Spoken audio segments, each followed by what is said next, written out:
The Silent Study.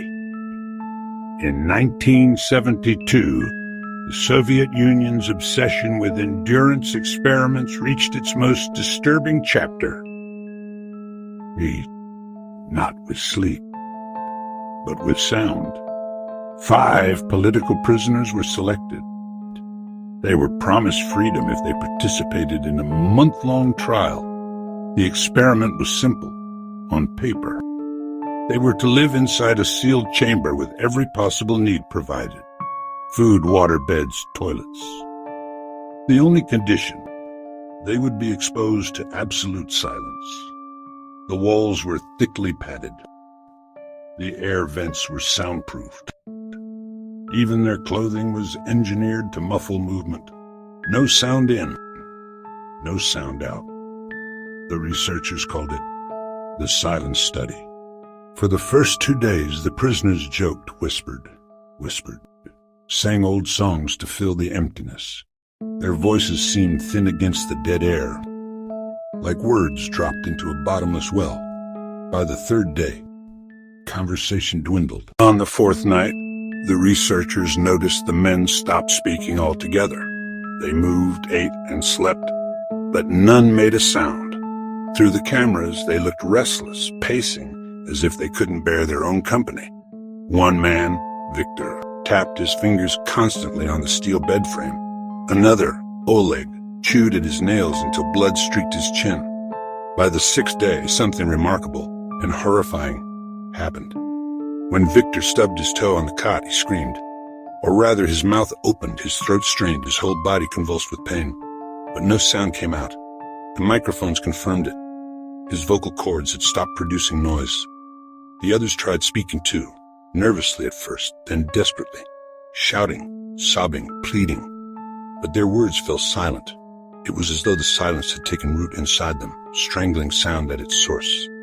The researchers panicked. This had not been the plan. But Moscow ordered them to continue. Observe, the command read. Do not interfere. By day 8, the men communicated only with gestures.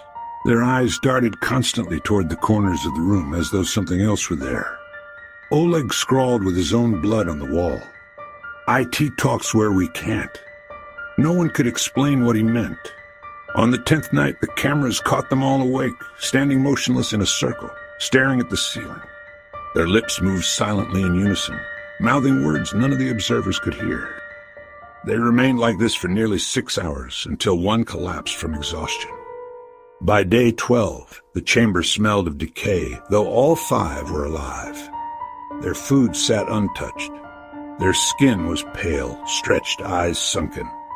One researcher, a young technician named Ivan, swore he could hear something through the monitor speakers when no one else was in the room.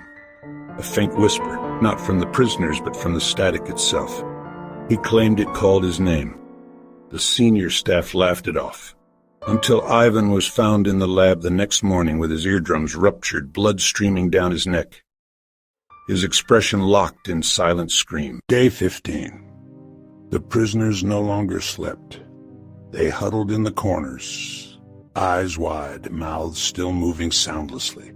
When food was pushed into the chamber, they ignored it. But when one guard, curious, whispered to another in the control room, all 5 heads snapped toward the camera at once. The researchers, unnerved, decided to test again. One leaned close to the microphone and whispered a single word, hello. Inside the chamber, all 5 prisoners erupted. Their jaws stretched impossibly wide, their throats convulsed, their bodies shook. But no silent sign emerged, only silence. They clawed at their own necks until blood ran down their torsos, as if trying to tear the silence out. And then, as if coordinated, they wrote on the walls with shaking hands. Jiv et voice. The senior officer ordered the experiment terminated immediately, but Moscow disagreed. Proceed, the telegram said. The subject is not them. The subject is not them. The subject is the silence. Day 18. 2 prisoners were dead. Their bodies lay twisted, mouths frozen open. The others didn't move them. Instead, they sat with the corpses, stroking their faces, stroking their faces, stroking their faces, mouthing silently into their ears as if teaching them something. Only one prisoner survived more than a few hours outside the chamber. His name was Victor, the finger tapper. He was strapped to a hospital gurney, blood-soaked restraints keeping him down. Doctors begged him to speak, to say anything. He stared at them, lips trembling, until finally he produced a sound. It wasn't a word. It wasn't human. It wasn't human. It was the absence of sound, a shrieking silence that filled the room, pressing against eardrums until nurses collapsed, bleeding from their noses and eyes. The lights shattered, the walls cracked. When the chaos subsided, Victor was gone, and in the days after, staff began receiving phone calls in the dead of night. Each time the line hissed softly. No words, no breathing, just silence. And sometimes, if they listened too long, their names whispered back.